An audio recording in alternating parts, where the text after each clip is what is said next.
샬롬 6월 11일 화요일 아침 오늘 우리에게 주시는 하나님의 말씀은 사도행전 19장 18절에서 19절 말씀입니다. 봉독하겠습니다. 믿은 사람들이 많이 와서 자복하여 행한 일을 알리며 또 마술을 행하던 많은 사람이 그 책을 모아가지고 와서 모든 사람 앞에서 불사르니 그 책 값을 계산한 즉 은 5만이나 되더라. 아멘. 바울은 약 3년간 에베소에서 선교합니다. 바울 선교팀이 그토록 2차 선교 여행에서 가고 싶어 했었던 아시아의 주요 도시 에베소였죠. 에베소는 정치 도시이며 상업의 중심지였습니다. 이런 곳에서 바울은 회당에서부터 복음을 전하고 또 비방을 떠나서 제자들을 두란노 서원에서 가르칩니다. 이렇게 에베소에서도 복음이 심겨지지요. 에베소는 아데미 숭배와 또 마술이 성행한 도시이기도 했습니다. 그렇기 때문에 하나님은 에베소에서 이적으로도 그분의 살아계심을 드러내지요. 12절을 우리 보면 심지어 사람들이 바울의 몸에서 손수건이나 앞치마를 가져다가 병든 사람에게 얹으면 그 병이 떠나고 악귀도 떠나가는 일을 경험합니다. 그러다 보니 이를 흉내내는 유대인의 마술사들도 생기는데요. 14절을 보면 대사장 스게와의 7 아들도 예수의 이름으로 이적을 행하려 합니다. 앞서 우리 얘기했듯이 마술과 미신의 도시인 에베소에서는 당시 귀신을 쫓을 때에 주술적인 이름을 빌려서 하는 습관이 있었습니다. 바울이 이곳에 와서 예수님의 이름으로 인해서 이적이 일어나니 에베소 마술사들에게는 놀라운 이적이기보다는 새로운 주술의 등장으로 보였습니다. 문제는 에베소에 있는 유대인 마술사뿐 아니라 제사장의 가족이든지 관련 있는 사람들까지 예수의 이름을 주술적으로 사용하고 있었던 것입니다. 그러나 놀라운 것이 있는데 오히려 악귀가 이를 분별하여서 스게와의 아들들을 억제해 이깁니다. 15절에 예수도 내가 알고 바울도 내가 알거니와 너희는 누구냐? 이는 예수의 이름이 단지 능력의 주술 정도가 아닌 것은 악귀도 알고 있었다는 겁니다. 17절 악귀로 인해 되려 수모를 당한 것을 본 유대인들과 헬라인들이 이 일을 두려워하여서 주 예수의 이름을 높였다 합니다. 성도 여러분, 요즘 시대에는 이런 모습들이 터무니없는 이야기처럼 들리지 않습니까? 마술, 눈속임수 아닌가요? 요즘 시대에 마술사 어디 있을까 생각하겠지만 예전보다 더 화려한 세상 속에 살고 있는 우리라 하여도 사람들은 여전히 저마다 기댈 곳과 믿는 구석을 찾습니다. 사람들에게는 새 차를 구매하는 시점에 작은 고사 지내는 것이 이상하지 않습니다. 타로를 보고 점을 보는 것 너무 자연스럽습니다. 인간에게는 자기보다 절대적인 존재, 그 신을 찾는 본능이 있기 때문이죠. 이것을 이용하는 사람들은 사도행전 에베소에서도 그리고 현재 우리 삶 속에도 있습니다.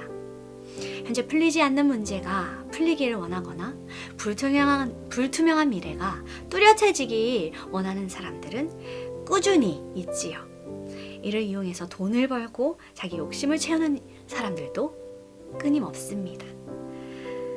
우리는 이것을 분별할 줄 알아야 합니다. 11절에서 우리 보듯이 이적은 하나님이 바울의 손으로 놀라운 능력을 행하게 하신 겁니다. 이는 주술과 미신과 다른 그리스도의 복음의 능력이지요.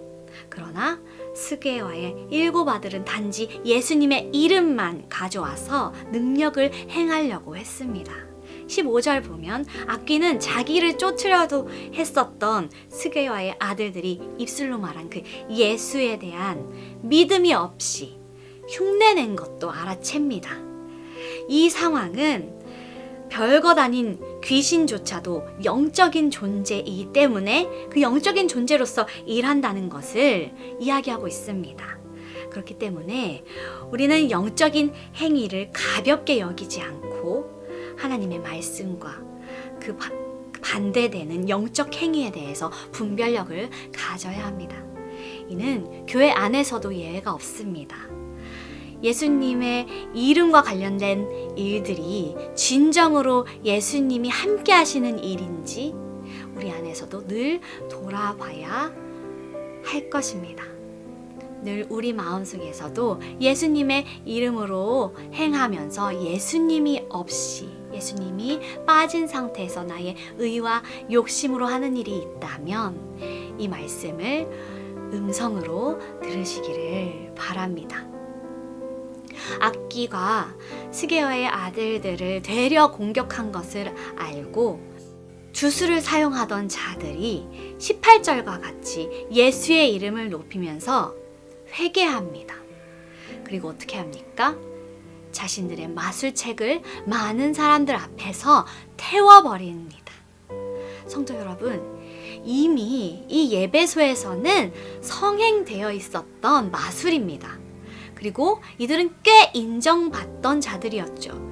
그런 자들이 회개와 함께 행한 이 마술책 태운 일은 단순한 퍼포먼스나 충동적인 일이 아닙니다. 생명과도 같은 그 책을 태우는 일은 이전까지 자신들의 삶이 잘못되었다고 고백한 일이며 과거의 모습을 버리고 말씀으로 새로워지겠다고 하는 믿음의 결단입니다. 우리에게도 이러한 믿음의 결단이 있기를 원합니다. 세상 속에서 영적으로 깨어서 분별하겠다는 결단이 있기를 원합니다. 또한 혹여나 내게도 주술과 같이 예수님의 이름만 빌어서 내 능력을 드러내려는 부분이 있었다면 철저하게 회개하고 예수님이 아닌 생명과 같이 여겼던 것들을 가져와 내려와 태우는 결단이 있기를 간절히 바랍니다. 마술사들의 회개 이후에는 여러 변화가 생깁니다. 20절 읽겠습니다. 이와 같이 주의 말씀이 힘이 있어 흥왕하여 세력을 얻으니라. 아멘.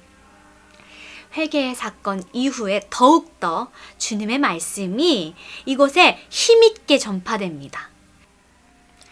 영적으로 깨어있겠다는 결단과 예수님의 이름을 망령되이 부르지 않고 진정으로 예수님과 함께하기를 원한다는 믿음의 결단이 있어서 예수님의 진정한 통로가 되기를 주님의 이름으로 간절히 축복합니다. 기도하겠습니다.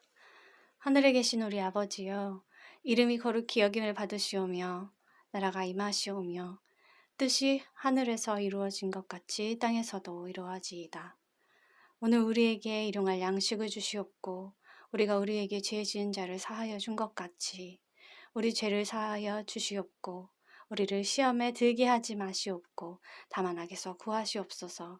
나라와 권세와 영광이 아버지께 영원히 있사옵나이다. 아멘.